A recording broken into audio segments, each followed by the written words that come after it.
and dear students. Today's Startup Talks series organized by Entrepreneurship Development Cell in collaboration with Savitribai Phule, Pune University, Center for Innovation, Incubation and Linkages. To begin this program on Soul of Note, I request all dignitaries and participants to kindly rise for the Vidyapit Geet.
Thank you.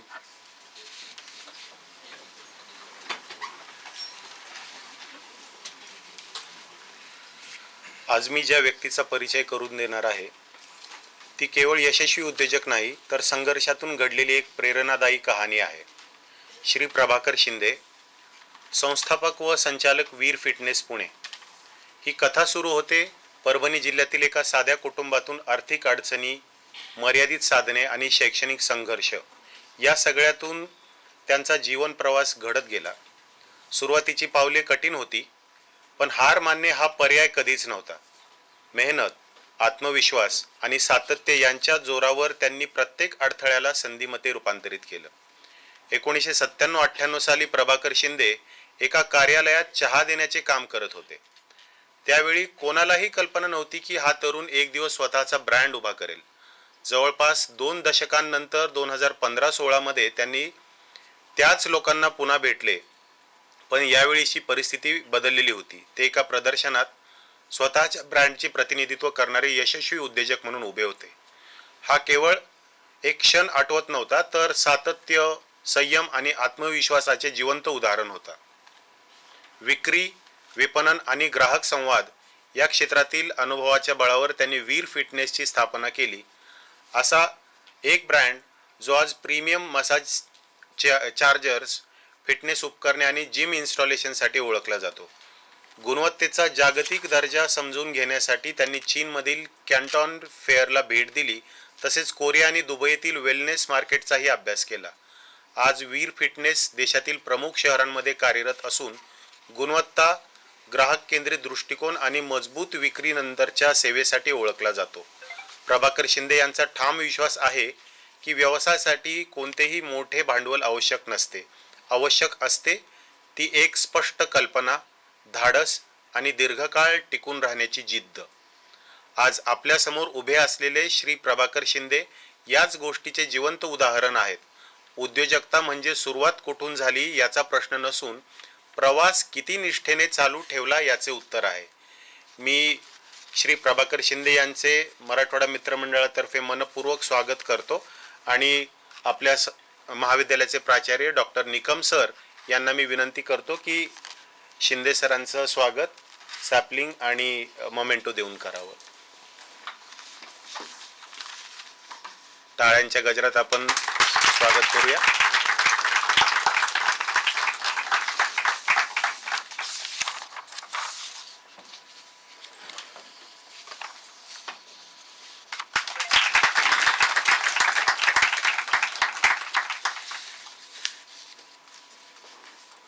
Thank you, sir. To express our gratitude for the academic leadership, I request our academic coordinator, Dr. Patare sir, to kindly felicitate our principal, Dr. Nikam sir.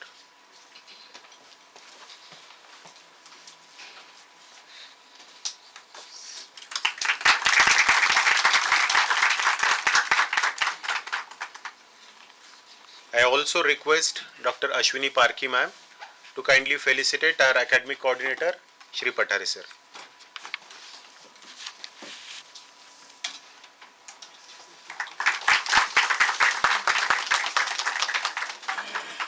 Now I invite Dr. Nikam sir, Principal MMCC, to deliver a welcome address.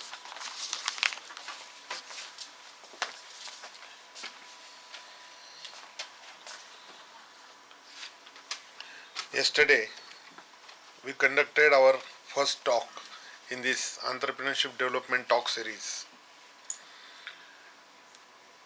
and we started with a very good opening, I think. And today our dignitary, today's guest speaker from industry, Shinde sir, then Dr. Patare sir, all teaching, non-teaching staff members and all my dear students. As I told yesterday also, our basic motive is to inspire you. We just don't want to educate for getting jobs.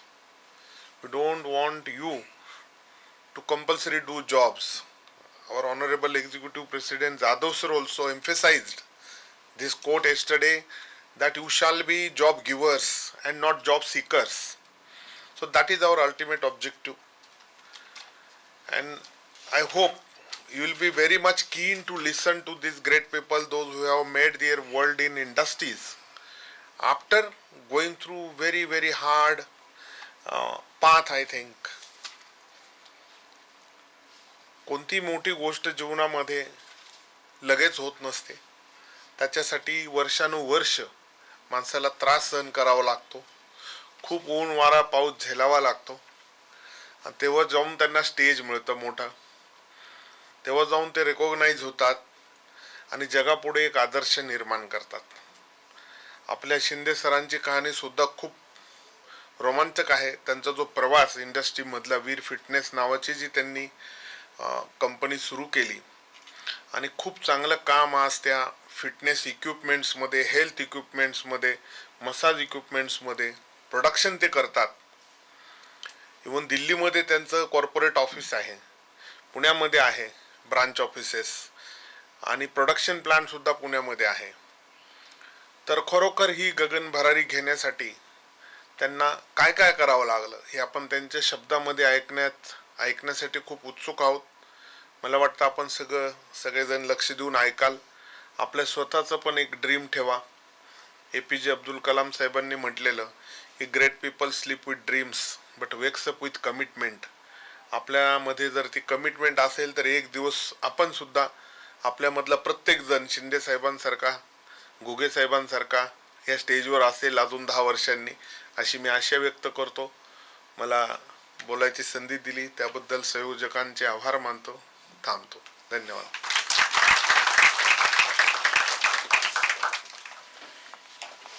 I request Patare sir to express his views on this.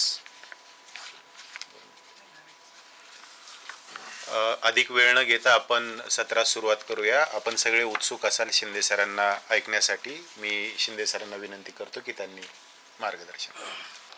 मंचावरील उपस्थित doctor Nikam sir, doctor Sushil sir, doctor Ganesh sir आणि सर्व staff आणि माझे विद्यार्थी मित्रमैत्रिणी, मी दिल्लीत होतो परवा आणि सुशील सरांचा मला फोन आला की तुमचा असा एक प्रोग्राम आम्ही मराठवाडा कॉलेजमध्ये ठेवलेला आहे. मी थोडंसं प्रदर्शन माझं दिल्लीमध्ये प्रगती मैदानाला सुरू असल्यामुळे मी काय फार लक्ष देऊ शकलो नाही त्यांच्या मेलवरती. परवा दिवशी त्यांचा मला परत फोन आला. मी एअरपोर्टवरती होतो. म्हणे सर तुम्हाला परवा दिवशी यायचं. मग मला कळलं की असा कार्यक्रम आहे. म्हटलं अहो मी काही तयारी केलेली नाही आहे. सुशील सर म्हणले तुम्हाला तुमचा अनुभवच व्यक्त करायचा आहे, तयारीची काही आवश्यकता नाही. आणि मला फार असं काही, मी कधी स्टेजवरनं भाषणही दिलेली नाही आहेत, पण म्हटलं मी याच मराठवाड्यातला स्टुडंट आहे.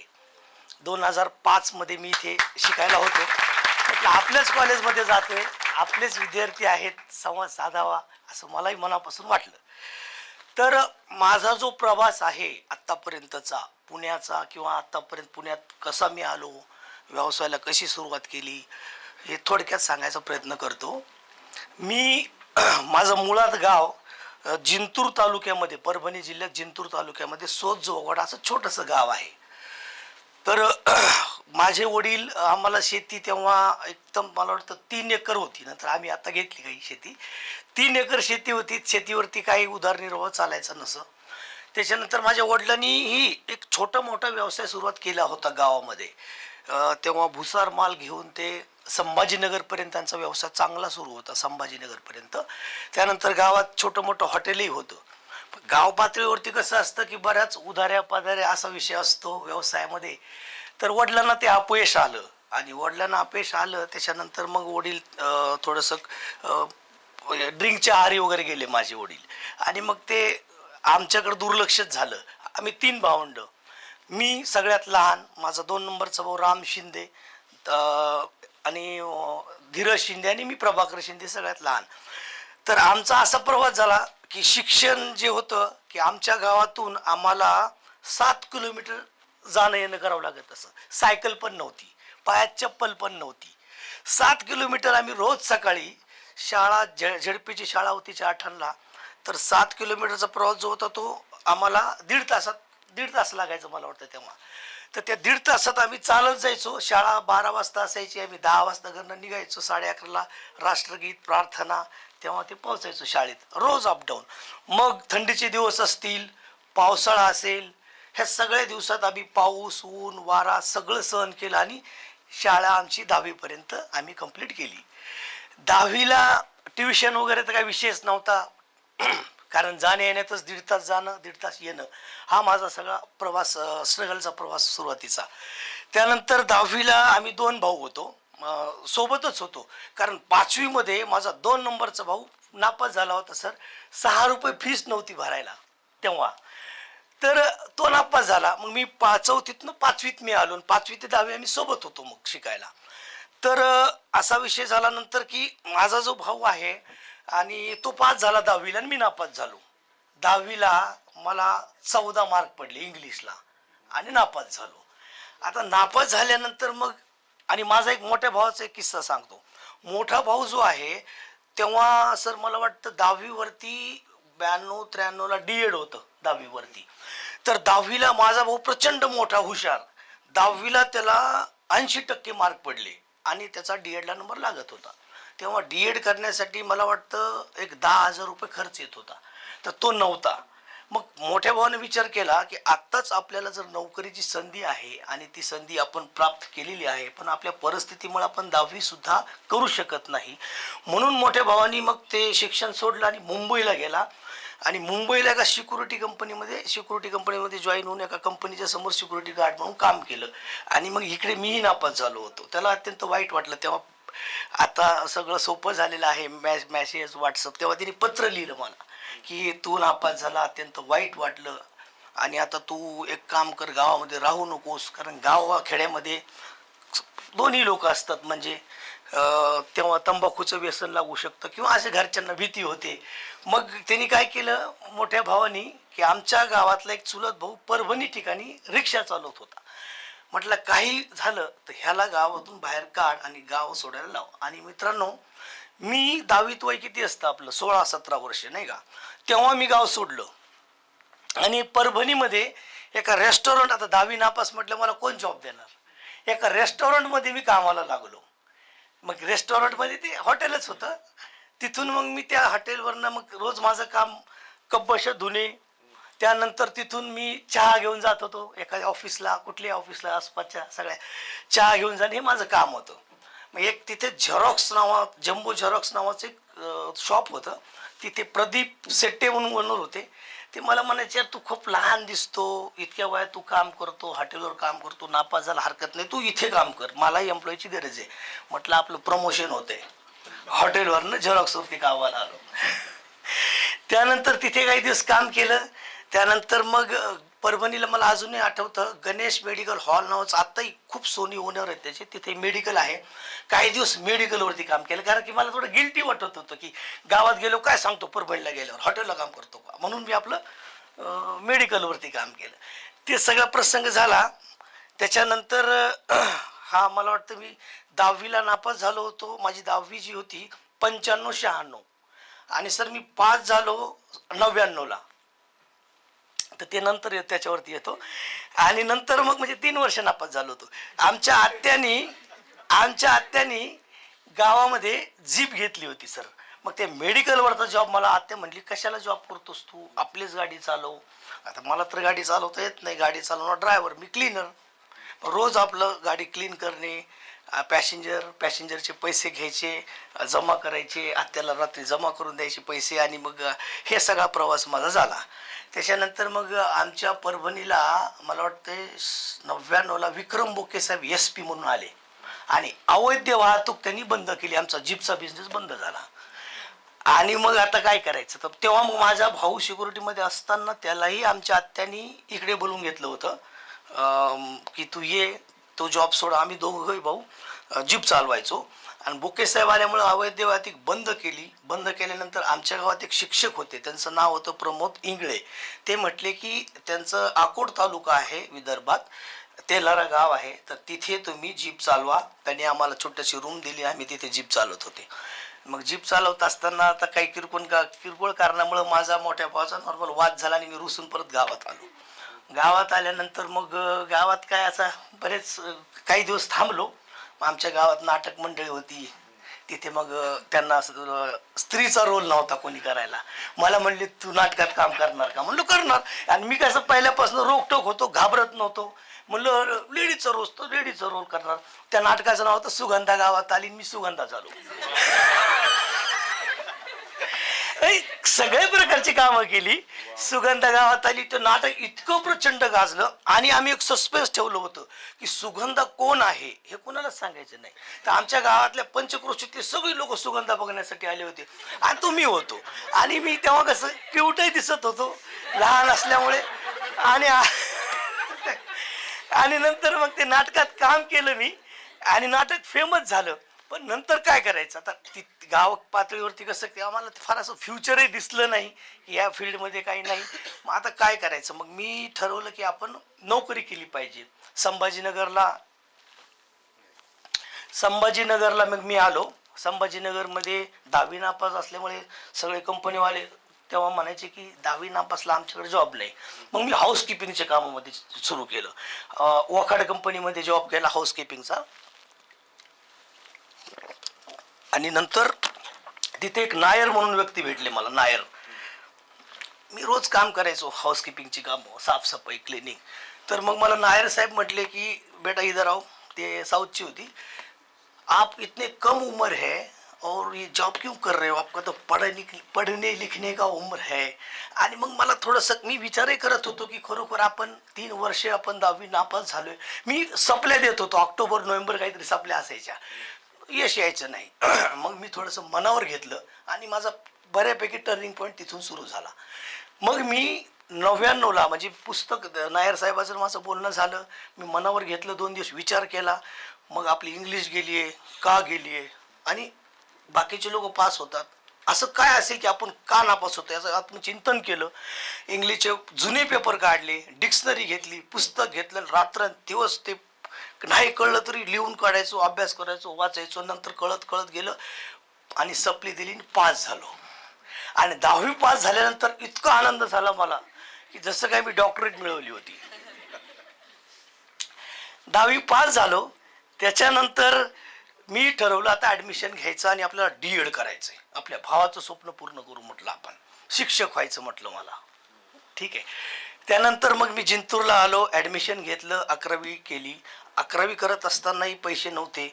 मग मी आमच्या भावाने परत ते जीपचा वगैरे सगळं बंद झालं होतं. आमच्या भावाने एक कंपनी जॉईन केली होती, स्वतःचा व्यवसाय सुरू केला होता मार्केटिंगचाच.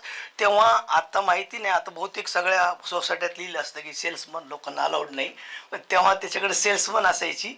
आणि सोलापूरमध्ये आम्ही डोर टू डोर मार्केटिंगचा माझा भावाचा बिझनेस होता. त्याच्याकडे मी डोर टू डोर पूर्ण उन्हाळ्यामध्ये डोर टू डोअर मार्केटिंगचं काम मी केलं. आता तेही मला खूप नंतर अनुभव खूप महत्त्वाचा असतो सेल्समध्ये, की सगळ्यात कष्टाचं काम जर म्हटलं सर तर डोर टू डोअर मार्केटिंग आहे.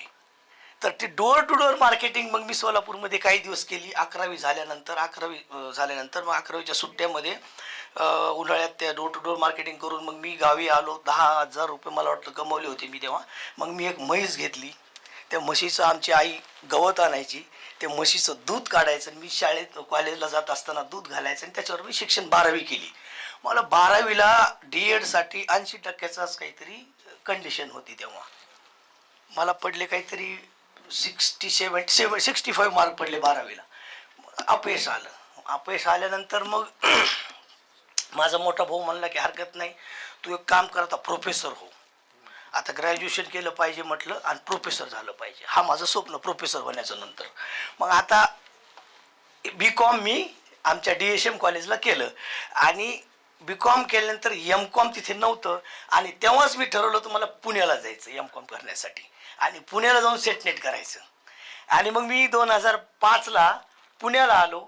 आणि पुण्याला आल्यानंतर राहणार कुठे हा मोठा प्रश्न होता. मला कोणीतरी सांगितलं की MMCC कॉलेज आहे, तिथे मराठवाड्यातल्या मराठवाडा मित्रमंडळ कॉलेजमध्ये मराठवाड्यातल्या मुलांसाठी एक चांगल्या पद्धतीचं हॉस्टेलसुद्धा आहे. मग मी हॉस्टेल इथे याच प्रिमायसेसमध्ये आलो. खरं तर ह्या प्रिमायसेसने मला बरंच काही दिलेलं आहे. तर मग मी आलो. ॲडमिशन मला इथले फॉर्मॅलिटीज कंप्लीट केल्या आणि मला हॉस्टेलला ॲडमिशन भेटलं. जून 2005ला मी MMCCमध्ये आलो. इथेच MMCCमध्ये मी M.Comला ॲडमिशन घेतलं. त्यानंतर मग आता ॲडमिशन झालं, पण आता आपलं मेस किंवा ह्या सगळ्या गोष्टी म्हणून मी ते आशिष प्लाझा म्हणून हॉटेल आहे, असं मी समोर गेल्यानंतर FC रोडला आशिष प्लाझामध्ये आहे. तिथे मी जॉबसाठी मला कोणीतरी रेफरन्स दिला होता. मग तिथे मला जॉब करायचा होता. तर मी त्यांना विचारलं की म्हणजे ठीक आहे, जॉब मिळेल तुम्हाला, रिसेप्शनवरती काम असेल, पण मला नाईट शिफ्ट द्या, कारण दिवसा माझं कॉलेज असतं. मग मी नाईट शिफ्ट मागून घेतली, कारण रात्री कसं असतं, जेव्हा गेस्ट येतात ते सगळे चेक इन झालेले असतात आणि चेकआउट 8-9 नंतर असतं. पण मी आपलं संध्याकाळी 11ला जायचो आणि सकाळी 7-7:30ला येत होतो. तिथं फार काही काम नसायचं, पण अभ्यास करायचो. मग असं करत माझं मी M.Com कम्प्लीट केलं. M.Com कम्प्लीट केल्यानंतर B+ पाहिजे होतं मला वाटतं, बरोबर ना? हा, 55% वगैरे असं असलं होतं. तर मी सेटनेटच्या काही एक्झाम दिल्या, मला सेटनेटमध्ये अपयश आलं. अपयश आल्यानंतर मग मी तेव्हा कसं की सगळे मित्र काय करतात, आपण इथे केलं पाहिजे. काही मित्र CA करत होते. मी काही दिवस झावरे सरांकडे क्लासेस लावले, म्हटलं आपण CA करू. तिथे अपयश आलं मला. नंतर मग म्हटलं आता घरचे म्हणायला लागले की आता तू लग्न केलं पाहिजे, तुझं वय झालेलं आहे, किती दिवस तू शिक्षण करणार. म्हटलं ठीक आहे. आता आईंना म्हटलं की मुलगी कोण देणार, माझ्याकडे काहीच नाही आहे. मग मी एक जॉब शोधला परत मी. मग माझं M.Com वगैरे सगळं झालं होतं. नंतर मी ING वैश्य म्हणून बंद गार्डनला एक ऑफिस होतं इन्शुरन्स कंपनीचं, तिथे 2-3 महिने मी 1-2 वर्ष जॉब केला. त्याच्यानंतर मग माझं लग्न झालं. कारण घरते मुलीकडचे म्हणायचे की काय करते मुलगा, तर टाय वगैरे घालून नाही का असं मी जॉब करतो म्हणतो इथे. अशा पद्धतीनं तो जॉब होता, त्याच्यावरती माझं लग्न झालं. लग्न झाल्यानंतर मग मी वेगवेगळ्या कंपन्यात काम केले. ICICI प्रुडेन्शियलमध्ये FC रोडला मिलेनियम प्लाझा आहे, तिथे वरती ऑफिस आहे. तिथे मी 2 वर्ष जॉब केला. त्याच्यानंतर मिसेस प्रेग्नंट राहिली आणि मग ते डिलिव्हरीला गेल्यानंतर मी एक विचार केला की मला इथे फक्त 18,000 रुपये पगार मिळते. 18,000 रुपये, त्यात 5,000 रुपये घर भाडं जातं आणि आपण जॉबसाठी बनलेलोच नाही आहोत, आपण व्यवसाय केला पाहिजे. हे तेव्हाच ठरवलं. मग व्यवसाय काय करायचा, भांडवल नाही. पुन्हा एक सांगतो, जेव्हा मी हॉस्टेलला होतो तेव्हा डोअर टू डोअर मार्केटिंगचा मला अनुभव होता. शनिवार रविवार मी आपल्या रविवार पेठेत जायचो. रविवार पेठेमधनं टुरिस्ट बॅग असते झीपवाली, ती बॅग विकत घेतली. माझं सुरुवातीचं भांडवल सांगतो 300 रुपये व्यवसायाचं. ती बॅग विकत घेतली आणि माझा क्लासमेट होता, आपला रूममेट होता पद्मराज कादे, त्याला म्हटलं मला 2,000 रुपये तो उसने दे. मग 2,000 रुपयातले मी 300 रुपयाची बॅग विकत घेतली. 1,700 रुपयाचं माझं ते बाकीच्या वस्तू विकत घेतल्या, घरगुती लागणाऱ्या, रिमोट कवर, गॅस लायटर, घरगुती लागणाऱ्या छोट्या मोठ्या वस्तू विकत घेतल्या. मग इकडे राजगुरुनगर असेल, मंचर असेल, जुन्नर असेल, अशा बऱ्याच गावखेड्यात जाऊन ते विकायचो शनिवार रविवार. आणि त्या 2,000चे मी 4,000 करायचो. 2,000 त्याला रात्री परत द्यायचो आणि 2,000 वरती माझा आठवडा काढायचो. आणि मग ते हे सगळा प्रवास करत करत मग आता परत हा जॉब ICICIचा. मग मिसेस डिलिव्हरीला गेल्यानंतर मी असं ठरवलं की आता आपण व्यवसाय केला पाहिजे. मग व्यवसाय काय केला पाहिजे, तर इथे डेक्कनला 2008, 9, 10 साली, आता मेट्रोचं काम असल्यामुळे ते सगळं एरिया बंद झाला खालचा, तिथे आनंदनगरी भरायची. आणि माझ्या व्यवसायाची सुरुवात सांगतो. आनंदनगरी भरायची. ते आनंदनगरीमध्ये आपण काहीतरी केलं पाहिजे, छोटे मोठे स्टॉल्स असतात. मग तिथे एका मॅनेजरशी भेटलो, त्यांचं नाव होतं गोयलबाई. त्या गोयलबाईला म्हटलं की सर मला इथे काहीतरी संधी द्या. ते म्हणजे काय प्रोडक्ट लावणार, तर मी म्हटलं एकदा मी फिरून येतो तुमच्या प्रदर्शनामध्ये, काय काय प्रोडक्ट आहेत, जे नाहीत ते मी घेऊन येतो आणि मी सेल करतो. मग तिथे माझ्या लक्षात आलं की तिथे असे काही प्रोडक्ट नव्हते जे मी विकू शकतो चांगल्या पद्धतीने, मला नॉलेज आहे. त्यानंतर मार्केटची मला बरीपैकी माहिती होती, डोअर टू डोअर मार्केटिंग ह्या त्या गोष्टी केल्यामुळे. नंतर मग तिथे असे काही प्रोडक्ट नव्हते, छोटे मोठे हँड मसाजर्स, स्टीमर, आपण ते हिटिंग पॅड वगैरे असतात, असे शेकण्याच्या वस्तू नव्हत्या तिथे. मग त्यांना मी बोललो की तर असे काही प्रोडक्ट नाही आहेत तुमच्याकडे, ते मी घेऊन येतो. ते म्हणले नो प्रॉब्लेम, आप लेके आओ. मग आता काय झालं की माझ्याकडं माझा पगार झाला होता, मिसेस नसल्यामुळे खर्च कमी होता आणि त्या महिन्यात 5,000 रुपये भाडं द्यायचं ठरवलं. पण नाही, जे घर भाडं होतं ते 5,000 द्यायचं नाही. आणि जे मित्र आहेत 1-2, गणेश, आपलं दिनेश पाटील, आता ते UPSC करून मोठे अधिकारी झालेत, त्यांच्याकडनं 10,000 रुपये. आणि टिळक रोडला माझे काही मित्रांचे आताही शॉप्स आहेत कपड्यांची, काकडे म्हणून, त्यांच्याकडनं 10,000 रुपये. हे 40,000 रुपये घेऊन मी मुंबईला गेलो क्राफ्टर मार्केटमध्ये. आणि क्राफ्टर मार्केटमधनं मी त्या वस्तू विकत घेऊन आलो. आणि माझी व्यवसायाची सुरुवात ही आपल्या पुण्याच्या झेड ब्रिजच्या खाली आनंदनगरीमधून सुरुवात केली मी. आणि मग तिथून मी ते छोटे मोठी प्रॉडक्ट विकायचो. पण मी जॉब सोडला नव्हता, कारण जॉब जर सोडला तर परत प्रॉब्लेम होईल. कारण माझा जॉब फील्ड वर्क असायचा, ICICI प्रुडेन्शियलमध्ये इन्शुरन्स विकणे असायचं. तर मी फील्ड वर्क जॉब होता माझा. तर तो फील्ड वर्क जॉब करत करत मी संध्याकाळी रिपोर्टिंगला जायचो 4 वाजता. रिपोर्टिंग केल्यानंतर 5 वाजता आनंदनगरी उघडायची. 5 वाजता आनंदनगरी उघडली की तिथे परत मी काम करायचो. मग त्या माझ्या बिझनेसचा जो स्टार्टअप होता त्यामध्ये व्यवसायाचा सेल्समॅन मीच, लेबर मीच, परचेसवाला मीच, होल अँड सोल मीच होतो. त्यानंतर आनंदनगरी 40,000च्या त्या वस्तू घेऊन मी सुरुवात केली. 40 दिवसाची असते. 40 दिवस झाल्यानंतर मी कॅल्क्युलेशन केलं, मला एक 70-80 हजार रुपये उरले होते सुरुवातीला. मग 70-80 हजार उरल्यानंतर माझा कॉन्फिडन्स वाढला. मग मी जॉब सोडायचं ठरवलं. म्हटलं आपल्याला बिझनेसच केला पाहिजे, जॉब करून आपलं काही इथे चालणार नाही आणि आपल्याला व्यवसायच मोठा करू शकतो. त्यानंतर मग मी याच्यामध्ये बरंच स्ट्रगल करावं लागलेलं आहे. कमी वेळ असल्यामुळे सगळ्या गोष्टी मला इथे सांगता येणार नाही. प्रचंड स्ट्रगल केलं त्यावेळेस. त्यानंतर मग मी जॉब सोडायला जेव्हा इकडे पेपर टाकले रिझाईनसाठी, तेव्हा मला जॉब पण आमचे बॉस सोडू देत नव्हते म्हटले, कारण की मी जाता जाता 25 लाखाची पॉलिसी टाकली होती. त्यांना वरनं प्रेशर यायला लागला, अरे आजच्या बंद आहे, आजच्या सेल करताय, 25 लाखात एक वीक मी बिझनेसला आहे. तरी मग मी त्यांना सांगितलं की मला हा जॉब सोडावा लागणार आहे, मी नाही कंटिन्यू करू शकत म्हटलं. नंतर आनंदनगरी संपल्यानंतर पुण्यामध्ये ॲग्रिकल्चर कॉलेजला ॲग्रोवन नावाचं एक प्रदर्शन भरायचं. ॲग्रोवन, ते ॲग्रोवनमध्ये मग त्यांच्या ऑफिस सकाळच्याच ऑफिसला, सकाळचंच असतं ते, सकाळच्या ऑफिसला गेलो शनिवारवाड्याच्या तिथे. त्यांना भेटलो, तर संबंधित अधिकाऱ्यांशी भेटल्यानंतर त्यांनी मला फ्लोअर प्लॅन दाखवला, लेआउट दाखवला. मग तुमचं भांडवल काय म्हटलं, सर तुमचं ते म्हणे 5 दिवसाचं 40,000 रुपये रेंट आहे. मग मी परत तिथे स्टॉल घेतला आणि परत तिथे 5 दिवसामध्ये मी जवळपास 2.5 लाखाचा बिझनेस केला. कारण मला माहीत होतं की बिझनेस कसा करायचा, माझ्याकडे सेल्स चांगल्यापैकी स्किल होतं आणि परत एम्प्लॉई नव्हते माझ्याकडं.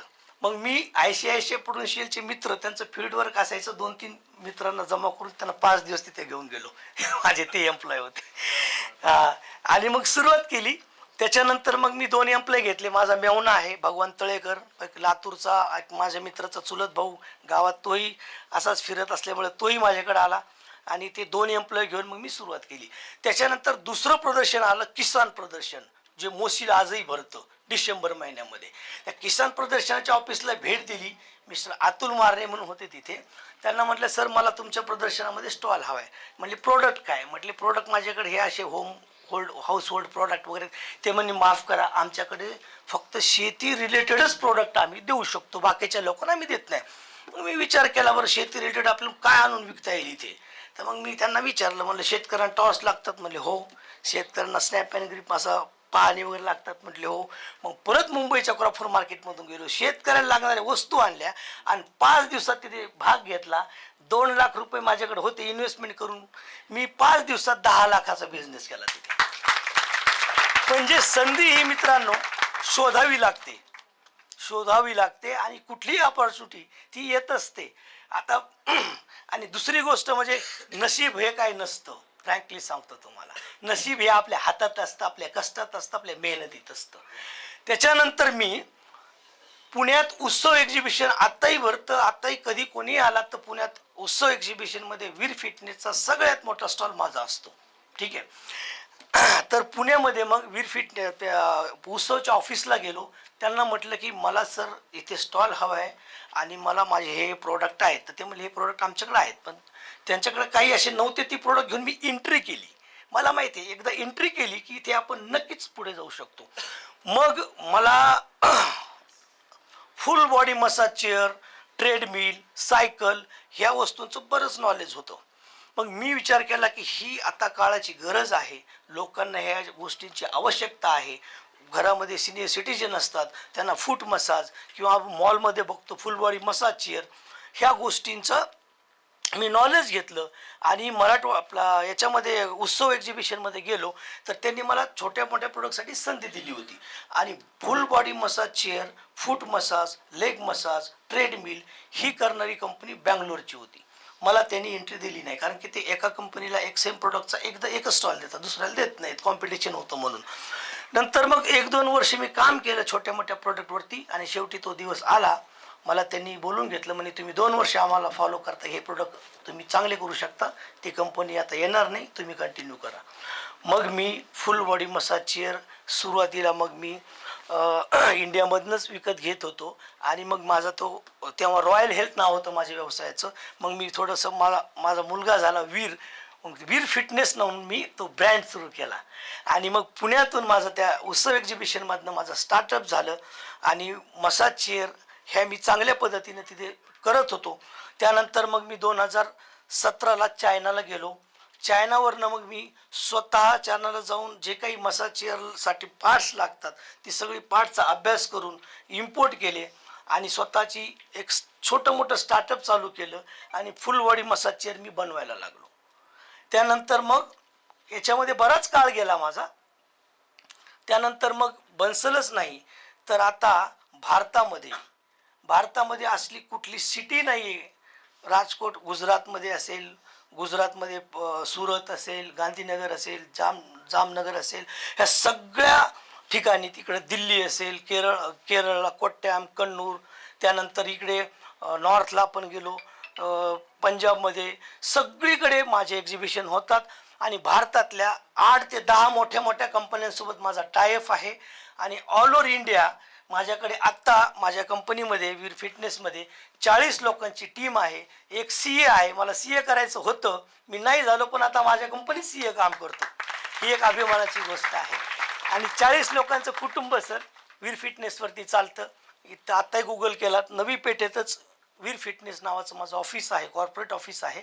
आणि सिंहगड रोडला माझं युनिट आहे, जिथे आम्ही वस्तू बनवतो. त्यानंतर पुण्यामध्ये कोलते पाटील असतील, रोहन बिल्डर असेल, कुमार बिल्डर असतील, त्यानंतर आजबे असतील, त्यानंतर निम्मन असतील, अशा अनेक बिल्डरांच्या सोसायट्या, त्यांचं जिमचं काम वीर फिटनेस करतं. आता याच्यामध्ये असा बराच प्रवास झालेला आहे मित्रांनो. तर मला एवढंच तुम्हाला एक सांगावं की व्यवसायाला भांडवल लागतं. जसं सरांनी पण सांगितलं की व्यवसायाला भांडवल लागतं, हे खरं आहे. पण भांडवल निर्माण करून व्यवसाय करणं हेही सोपं आहे, अवघड नसतं. तुमच्या डोक्यात फक्त कन्सेप्ट क्लिअर पाहिजे. आता मी चायनाला जातो, दरवर्षी चायनाला जातो, चायनावरनं सगळ्याच वस्तू आणतो असं नाही, पण अभ्यास करण्यासाठी जातो. नवीन नवीन मार्केटमध्ये काय प्रोडक्ट आलेले आहेत, आपल्याला काय अजून आणू शकतो, काय तरुणांना आपण, माझ्याकडे बरेच तरुण येतात, काय केलं पाहिजे. तर बऱ्याच तरुणांना मी सांगत असतो की तुम्हाला काय आवड आहे, कशात आवड आहे, आणि तुम्ही काय चांगलं करू शकता हे ठरवलं पाहिजे. आणि मेहनतीला काही एक्सक्यूज नाही, हार्डवर्क हे करावंच लागतं. आणि आता तुमचं हे जे वय आहे, या वयामध्ये बऱ्याच गोष्टी आहेत. तुम्ही या वयामध्ये जे काही करावं लागतं, तुम्हाला आता अभ्यास करायचं वय आहे, तुम्ही अभ्यास केला पाहिजे, कारण बिझनेस करण्यासाठी एज्युकेशन महत्त्वाचं आहे. कदाचित मी 10वी नापासच राहिलो असतो तर तुमच्यासमोर नसतोही कदाचित, कारण की मला 3 वर्ष नापास होऊन मी शिक्षण केलं, कॉमर्समध्येच होतो, ह्याच कॉलेजमध्ये होतो, आणि अशा बराच प्रवास करावा लागला. त्यानंतर तुम्ही नेहमी मन प्रसन्न ठेवण्यासाठी व्यायाम केला पाहिजे, व्यसनापासून नक्की दूर राहिलं पाहिजे. हेच वय असतं की तुम्हाला टर्निंग पॉईंटचं एक मार्गदर्शन म्हणून सांगतो तुम्हाला की या वयात जर व्यसन लागलं ते शेवटपर्यंत तुम्ही मरेपर्यंत राहू शकतं. आणि या वयात जर तुम्हाला कुठलं व्यसन नाही लागलं, तुम्ही निर्व्यसनी आयुष्यभर राहणार. संत तुकारामांचा एक अभंग आहे, मन करारे प्रसन्न सर्व सिद्धीचे कारण. याचं कारण काय की तुम्ही हेल्थ आणि फिटनेस असाल, तुम्ही रोज व्यायाम करत असाल, रोज व्यायाम करून तुम्ही डाएट व्यवस्थित घेत असाल तर तुम्ही फ्रेश राहता. निर्व्यसनी असाल तर अजून फ्रेश राहता. कारण व्यवसाय करण्यासाठी तब्येत ह्या सगळ्या गोष्टी महत्त्वाच्या आहेत. एवढं बोलून मी थांबतो सर. धन्यवाद.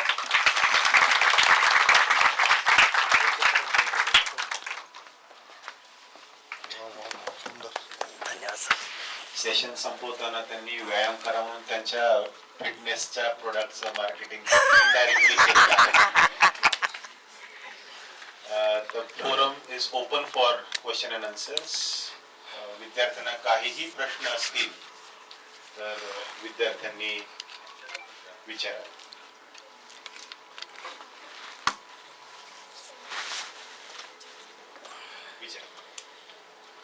सर तुम्ही बोलले होते की ते ॲग्रिकल्चर कॉलेजला तुम्ही 40,000 मध्ये स्टॉल घेतला होता, तर तिथून तुम्ही 2.5 लाख इन्कम केली. पण आजकाल जर 40,000 भरायचे म्हणलं तर आधी विचार येतो की 40,000 आपल्या 40,000च रिटर्न भेटतील का? तर रिस्क घ्यायला आजकाल सगळे जरा घाबरतात, तर त्याच्याबद्दल मी असं सांगेल, मी सुरुवातीलाही सांगितलं होतं की तुम्हाला काय जमतं, तुम्ही चांगल्या पद्धतीनं काय करू शकता, ह्याची जर तुम्हाला आयडिया असेल. आणि मार्केटचा अभ्यास, आता वेळ कमी होता, बऱ्याच गोष्टी मार्केटचा अभ्यास ह्या गोष्टी येतात. आता मला कसं, मी बार 2-3 वेळा ही गोष्ट सांगितली की मला एक्सपिरियन्स होता आणि मी काय विकू शकतो ते मी चांगल्या पद्धतीने करू शकतो. आणि 40,000 तेव्हाचे, आजचे 4 लाख असू शकतील कदाचित, बरोबर आहे की नाही, तेव्हाचे 40,000 म्हणजे. तर तुम्ही चांगला जर तुम्हाला कॉन्फिडन्स काय, थोडं मार्केट रिसर्च केलं, काय करू शकतो, काय ऑपॉर्च्युनिटी मार्केटमध्ये आहे, तर मला वाटतं अपयश नाही येणार असं केलं तर.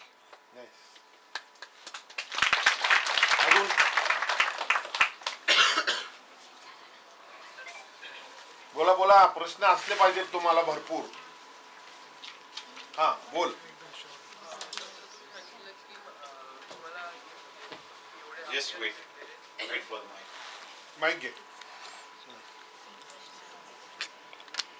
जसं तुम्ही बोललात की तुम्हाला अपयश वगैरे भेटले, पण जेव्हा अपयश येतं तेव्हा तुम्ही त्याला हँडल कसं केला? म्हणजे कुठल्याही ह्याच्यात जर का तुम्हाला अपयश भेटलं किंवा जमलं नाही तर त्याला तुम्ही हे कसं केलं, स्वीकार कसं केलं किंवा ठीक हे जमलं नाही पण पुढच्या वेळेस मी करेल? जे अपयश नुसतं यशच आलं तर यशाला किंमत राहत नाही. अपयश आलं तर कशामुळे अपयश आलं याचा आपण सखोल अभ्यास करणं गरजेचं आहे. अपयश येणं ही मी तर म्हणतो की पुढच्या यशाची खरी पहिली पायरी आहे. अपयश आल्यानंतरच तुम्ही त्याच्यावर अभ्यास करून परत त्याच्यावरती मात करून पुढे गेला तर परत अपयश परत ती चूक न करता ती चूक सुधारून पुढे गेलो आणि अजून अशा काही चुका येऊ शकतात का हे सावध होणं आणि त्याच्यावर अगोदरच प्रोव्हिजन करणं हे त्याचं उत्तर आहे मला वाटतं.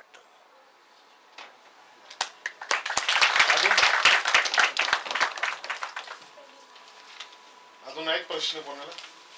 गर्ल्स. खूप छान असं विवेचन सरांनी केलंय आणि अतिशय मार्मिक शब्दात सोप्या भाषेत त्यांनी तुम्हाला सांगितलं की अपयश कसं कसं येत जातं. बरेचशा प्रसंग त्यांच्या जीवनामधले जर आपण बघितलं तर खरोखर निराशाजनकच परिस्थिती होती.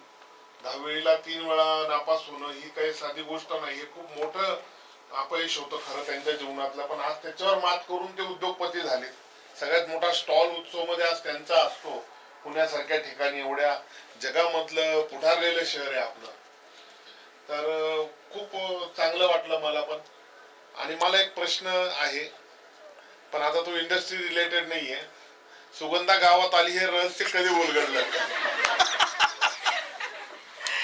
ऍक्च्युली नाटक झाल्यानंतर कळलं होतं सर्वांनाच. आणि एक परत मी सांगायचं विसरलो की 40,000पासून माझा व्यवसाय सुरू झाला होता. त्यातले 20,000 माझे होते, 20,000 दुसऱ्यांचे होते. आता 40 लोकांचा स्टाफ आहे. माझं दिल्लीतलं ऑफिस किंवा पुण्यातलं ऑफिस आहे. आता माझा गेल्या वर्षी माझा व्यवसायाचा टर्नओव्हर 10 कोटी होता आणि येणाऱ्या आता पुढच्या ह्या मार्च एंडिंगला माझा जेव्हा हिशेब होईल तेव्हा नक्कीच 15 कोटीचा माझा टर्नओव्हर असेल.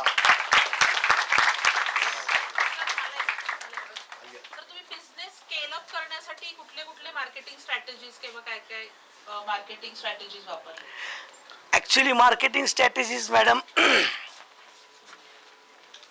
बिझनेस आता मी सुरुवातीला सांगितलं की मला डोर टू डोर मार्केटिंगचा प्रचंड अनुभव होता. आणि जो माणूस पुस्तकी नॉलेज तर असतंच एक्झाम पुरतं, प्रॅक्टिकली नॉलेज जे असतं ना हे मार्केटिंग जेव्हा आपण प्रॅक्टिकली उतरतो त्यात काय मग आपल्याला संकट येतात, ग्राहकाची काय मागणी आहे. आता सपोज मार्केटिंग स्ट्रॅटेजी, कस्टमरची काय रिक्वायरमेंट आहे. ओके, आता सपोज एखादी मी सुरुवातीला मसाज चेअर ज्या डेव्हलप केल्या होत्या त्यात बरेच ड्रॉबॅक्स होते. कस्टमर आम्हाला सांगायचे की सो तुम्ही ह्या गोष्टी इम्प्रूव्ह केल्या पाहिजे. त्या इम्प्रूव्ह करत गेलो. मार्केटमध्ये थोडक्यात सांगतो, शेतात काय पिकतं त्यापेक्षा बाजारात काय विकतं, लक्षात आलं का? म्हणजे आज डिमांड कशाची आहे हे तुम्ही अभ्यास करून जर मार्केटिंग केली तर नक्कीच आपल्याला यश येतं असं मला वाटतं.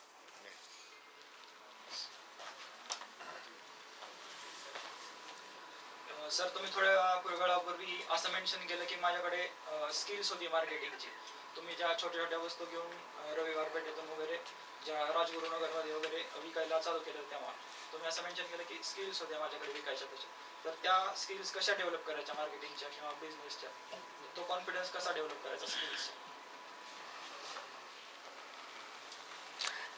मार्केटिंगचं असं आहे की आपल्या समोर जे काही कस्टमर असतात किंवा जो काही कस्टमर असतात, कस्टमरच आपल्याला 90% कस्टमरच नॉलेज देतात खरं सांगतो. आणि कस्टमरची डिमांड काय आहे, कस्टमरला काय हवं आहे हे तुम्हाला ओळखता आलं पाहिजे. आणि कस्टमरने एखादा प्रश्न विचारला, आता माझ्याकडे सपोज 2 प्रॉडक्ट आहेत ही आणि ही.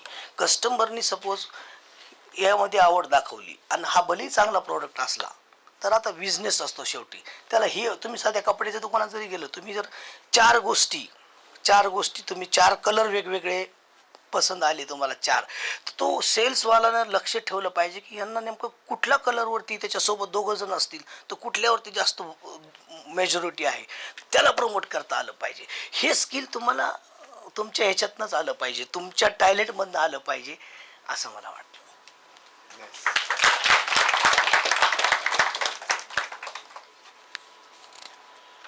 आणखी काही प्रश्न विचारते.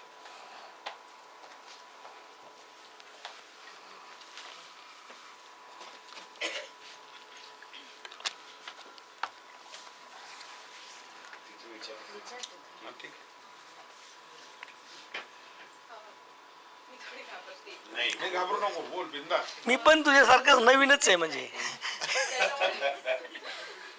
हा एक तर फिटनेस ब्रँड आहे ना, त्यामुळे मला पण काहीतरी फिटनेस रिलेटेड करायचं, पण ते फूडमध्ये करायचं. तर तुम्ही कोणत्या गोष्टी प्रमोट करताय एक फूड रिलेटेड जे तुम्हाला गरज पडते त्या गोष्टींची? आता सगळेच अवेअर झालेत की फिटनेस हवंय, मी पण अवेअर झाले. आणि माझं पण आता 1 वर्ष आधी काहीतरी 10 kg मी जास्त होते, तर मी एक्सरसाइज केलं, बऱ्याच गोष्टी केल्या, तर वेट थोडंफार मेंटेन झालं. पण तरी पण मला अजून पण वाटतं की मी बाहेरच्या खाण्याकडे थोडंफार जाते. तर अजून कोणत्या गोष्टी मी करू शकते, मला त्यानंतर बिझनेसमध्ये पण उपयोगी पडतील आणि मी त्या रिलेटेड काहीतरी जास्त करू शकते, माझ्यासाठीच नाही तर लोकांसाठी पण, की त्याच्यामध्ये काही ॲडिटिव्स नसावे, प्रिझर्वेटिव्ह नसावे. त्या रिलेटेड तुमचे काय गायडन्स असेल मला? चांगला प्रश्न आहे हा. फूड रिलेटेड तुम्हाला व्यवसाय करायची इच्छा आहे, बरोबर ना? Food related.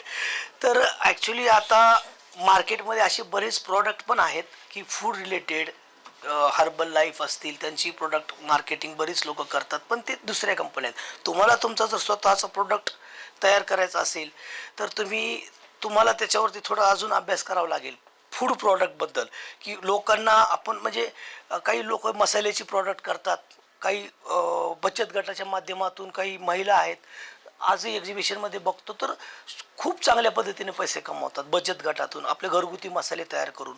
तसं तुम्हाला तुमचे प्रोडक्ट मला वाटतं की थोडंसं, मला त्याबद्दल अजून अशी फार आयडिया नाही की प्रोडक्ट तुम्ही काय केला पाहिजे, तर तुम्ही त्याच्यावर थोडा अभ्यास करावा की तुम्हाला कुठले प्रोडक्ट मार्केटमध्ये चालतील आणि तुम्ही कुठले प्रोडक्ट तुम्ही इन्व्हेस्टमेंट किती करू शकता, डिपेंड ऑन यू आहे. आता काही अशी प्रोडक्ट मला माहिती आहे त्याला बरीच मोठी इन्व्हेस्टमेंट लागते, वेंकीसारखे प्रोडक्ट आहेत असे. तर तुम्ही तुमच्या पद्धतीनं की काय आपण इन्व्हेस्टमेंट करू शकता. आणि मी सांगेल की सुरुवात ही मोठ्यापासून केली तर रिस्क जास्त असते. सुरुवाती छोट्यातून करा, कुठल्याही प्रोडक्टपासून करा, मार्केटिंग तुम्हाला त्याचं जास्त करता येईल. स्वतः आपण त्या प्रोडक्टबद्दल तुम्हाला जास्त कॉन्फिडन्स असेल. ठीक.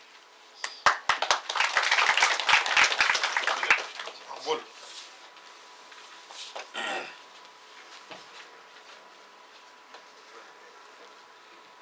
सर एक लास्ट प्रश्न, आउट ऑफ द बॉक्स आहे थोडासा. तुम्ही मेन्शन केले की तुम्ही सुद्धा MMCC चे स्टुडंट आहात, तर तुमचे काही फनी किस्से, आता आम्ही लास्ट इयरला आहोत सो आम्ही पास आउट होणार, असं काही फनी किस्से असतील तर प्लीज. ठीक आहे. कल्चरल गँग फनी किस्से असे बरेच आहेत कॉलेजमधले. म्हणजे तेव्हा आता फनी किस्सा सांगायचं म्हटलं तर माझ्याकडे तेव्हा तर आमच्याकडे फार मोबाईलही नव्हते. म्हणजे मोबाईल आमच्याकडे आले कधी 7-8ला मोबाईल आले, 6-7ला, 5पर्यंत मोबाईल पण नव्हते.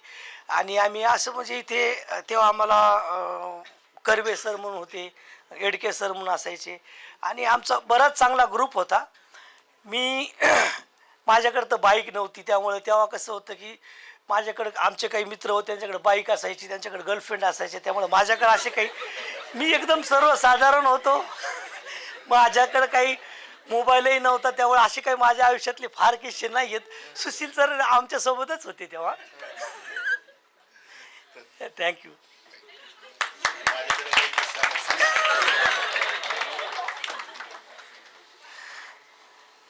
येस, आय होप तुमच्या प्रश्नांची उत्तरं मिळालेली असतील. एक शेवटचा फक्त प्रश्न विचारेल की बरेचसे विद्यार्थी BBA आणि कॉमर्सचे आहेत इथे, मार्केटिंग यांचा विषय आहे, तर मार्केटिंगचे वेगळे वेगळे प्रकार, सेल्स असेल किंवा मार्केटिंग मधनं वेगवेगळ्या प्रकारचं मार्केटिंग केलं जातं.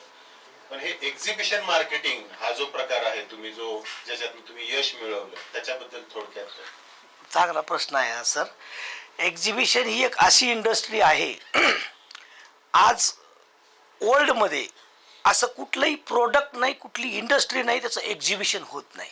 तुम्ही विचार पण करत नसाल एवढ्या प्रकारचे एक्झिबिशन होतात मार्केटमध्ये. एक्झिबिशनचा उद्देश काय असतो आता आम्ही जे करतो ते मी तर कुठल्याही एक्झिबिशनमध्ये पार्टिसिपेट करतो, कारण मी त्या एक्झिबिशनमध्ये माझा बाहेर शोधतो. इवन आता हयात हॉटेलला डॉक्टर कॉन्फरन्स झाली मागच्या आठवड्यामध्ये, तिथे मी छोटासा स्पेसची रिक्वायरमेंट केली. तर ते म्हटले की इथं डॉक्टरांची कॉन्फरन्स आहे, तुम्ही मसाज चेअर ठेवून काय करणार. तर मी म्हटलं की डॉक्टर थकत नाही आहेत का. डॉक्टर थकतात, बरोबर ना, ते तर जास्त थकतात म्हटलं. तर त्यांना रिलॅक्स होण्याची आवश्यकता आहे की नाही. मग ही एक संधी शोधली. दुसरी गोष्ट एक्झिबिशनचं सांगतो सर तुम्हाला. मग मी तिथे स्टॉल घेतला. त्यांनी माझ्याकडं 2 दिवसाचे 3 लाख रुपये रेंट घेतलं आणि मी 2 दिवसात 20 लाखाचा बिझनेस केला. कारण की डॉक्टरांना तिथे, आता हे छोटं एक्झिबिशन होतं डॉक्टरांचं, कॉन्फरन्स पण होती आणि प्रॉडक्ट पण होते. एक्झिबिशन इंडस्ट्री एवढी मोठी आहे.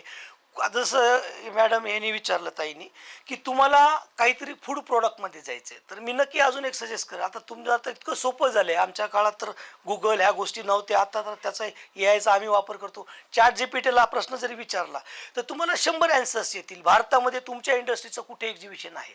एक्झिबिशन ही अशी इंडस्ट्री, कुणाला काही करायचं असेल त्या इंडस्ट्रीचं एक्झिबिशन असतंच असतं अख्ख्या भारतामध्ये. आता पुण्यामध्ये अनेक एक्झिबिशन होतात. B2Bs होतात, B2Cs होतात. B2Bs एक्झिबिशन म्हणजे कसे की तिथे डायरेक्ट बिझनेस टू बिझनेस असतो, तुम्हाला माहीतच असेल. B2C म्हणजे आता आम्ही एक पुण्यात कन्झ्युमर एक्झिबिशन असतात. तसं आता भारताच्या बाहेर दुबईला अरब हेल्थ नावाचं एक्झिबिशन होतं, मी तिथे नेहमी जातो. हेल्थ रिलेटेड कुठलाही प्रॉडक्ट असेल, हेल्थ रिलेटेड कुठलाही प्रॉडक्ट तिथे असतो. भारतामध्ये होतात, दिल्लीमध्ये होतात, प्रगती मैदान दिल्लीमध्ये आहे. तर अशी एक्झिबिशन ही अशी इंडस्ट्री की तुम्हाला खरोखर व्यवसाय ग्रो करायचा असेल तर तुम्ही ते तशा संधी शोधायची असतील तर त्या एक्झिबिशनच्या माध्यमात त्याचं उत्तर, मी तर म्हणेल तेच उत्तर आहे. एक्झिबिशन हे उत्तर आहे काय करायचं असेल ते.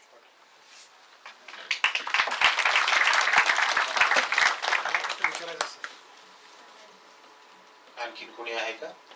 हा शेवटचा प्रश्न घेऊया आपण.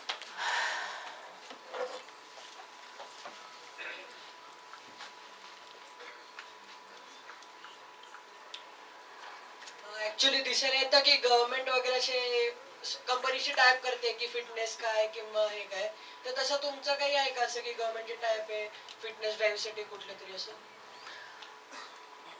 गव्हर्नमेंटशी असं काही टाईप नाही आहे.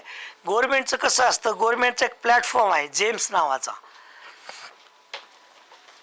काही वस्तू जर आपल्याला विकायच्या असतील तर जेम्स नावाचं एक पोर्टल आहे. कारण की मला वाटतं 10 लाखाच्या आतमध्ये, 10 लाखाच्या पुढे गव्हर्नमेंट टेंडर काढून काही वस्तू विकत घेतं.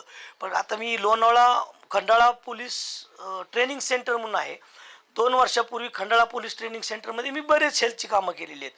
कारण की जेमच्या माध्यमातून केली. मी जवळपास तिथे 10-10 लाखाची अशी टप्प्याटप्प्यात काम, एक 50 लाखाची मी कामं केली जेम्सला. तर तुमचा प्रश्न योग्य होता. पण गव्हर्नमेंटची टाईप अजून तरी असा काही नाही. फक्त जेम्स हे ओपन पोर्टल आहे. कुणालाही व्यवसाय करायचा असेल जेम्स गव्हर्नमेंट थ्रू, तर ते 10 लाखाच्या पुढे टेंडरशिवाय गव्हर्नमेंट काम देत नाही. ठीक आहे.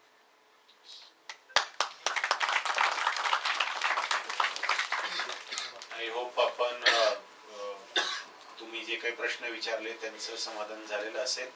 कुठल्याही कार्यक्रमाचे यश हे विद्यार्थ्यांनी विचारलेल्या प्रश्नातून मोजलं जातं. विद्यार्थ्यांनी प्रश्न विचारले याचा अर्थ तुम्ही केलेलं मार्गदर्शन त्यांना त्यांच्यापर्यंत पोहोचलं असं समजूया.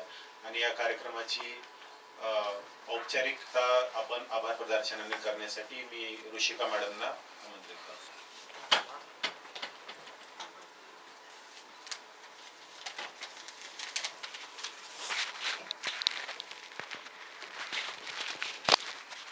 Respected Principal Sir, Dr. Kishore Nikam, our distinguished guest speaker and our very own alumnus, Mr. Prabhakar Shinde Sir, the academic coordinator, Dr. Ganesh Patare Sir, ED Cell coordinator, Dr. Sushil Gangane Sir, all the cell members, my colleagues, and all my dear students, a very good morning to all of you. It gives me an immense pleasure to propose the vote of thanks on behalf of MMCC's ED Cell. A special thank you to Mr. Prabhakar Shinde Sir for sharing his inspiring journey and valuable insights with us today. His experience in entrepreneurship will undoubtedly motivate many of us to pursue our own paths. I extend my sincere gratitude to our Honorable Executive President, Principal B.J. Zadav Sir, for his unwavering support. I'm also deeply grateful to our respected principal, sir, for providing us with opportunity to organize this session and for his constant support in ensuring its smooth and successful execution. My heartfelt thanks to Dr. Sushil Gangane sir and the entire EDCEL team for their dedication and hard work in organizing today's program. Your commitment truly makes such initiatives possible. To all the students who participated and volunteered, thank you for your enthusiasm and active involvement. I'm confident that today's session has provided you with meaningful insights to guide you on your entrepreneurial journey. As we conclude, let us remember that entrepreneurship is both challenging and rewarding. In the words of Steve Jobs, the people who are crazy enough to think they can change the world are the ones who actually do. Believe in yourself, take bold steps, and remain determined as you move forward in the world of entrepreneurship. May today's session serve as a stepping stone toward innovation and success. Once again, thank you all for making this two-day Startup Talk series a grand success. I request students to wait until the guests and the dignitaries leave the hall and follow the yesterday's procedure of collecting the high tea coupons from Shivani ma'am at the exit. A feedback link will be shared with you soon, so please give the feedback on that through the Google form. एकच मिनिटं घेतो. सरांनी जेव्हा माझ्याकडे आम्ही बसलो होतो प्रभाकर शिंदे साहेब आणि आम्ही, तेव्हा त्यांनी एक किस्सा जो त्या आपल्या आर्ट सर्कलच्या मुलीने विचारला, तर त्यावेळी त्यांनी एक आठवण सांगितली की आपल्या गेटमध्ये जे आता बांधकाम चालू होते ते त्यावेळेला हॉस्टेल होतं. कदाचित आपण आपले जे ज्युनियर स्टुडंट्स आहेत त्यांनी ते बघितलंही नसेल, तर ते आता इतिहासात गेलंय. पण तो इतका उज्ज्वल इतिहास सरांनी सांगितला की बाबा त्यावेळेस 10-12 हजार रुपये फी होती हॉस्टेलची आणि 10,000 सुद्धा भरायला नव्हते. तो काळच असा होता 80-90चं दशक जे होतं, तेव्हा फारशी काही कोणाची परिस्थिती नसायची किंवा आपणही एवढे फार प्रगत नव्हतो. पण मराठवाड्यातनं जर मुलगा आला आणि तो म्हटला की बाबा मला माझ्या ह्या अडचणी आहेत सर, तर जाधव सर स्वतः उभे राहायचे, ऍप्लिकेशन दे आणि किती पैसे तुला भरू शकतो, नाही भरता येत का, काळजी करू नकोस, तू चांगलं शिक्षण घे, आम्ही तुझ्या पाठीशी आहोत. तर हे सर त्याला सही करून द्यायचे. आज अशी इतकी मुलं भेटतात की म्हणजे हा आपली उज्ज्वल परंपरा आहे. तो खरोखरच आदरणीय जाधव सरांचं जे कॉन्ट्रीब्युशन आहे ते अधोरेखित करावं असं मला वाटलं, म्हणून शिंदे साहेबांनी सांगितलेली गोष्ट सांगितली. नाही, खरं तर बऱ्याच गोष्टी होत्या अशा आणि वेळेच्या अभावामुळे मी ते विसरलो. पण जाधव सरांनी मलाही त्या काळामध्ये आम्हाला 12,000 रुपये फीस असायची ॲन्युअली हॉस्टेलची आणि ती नसायची.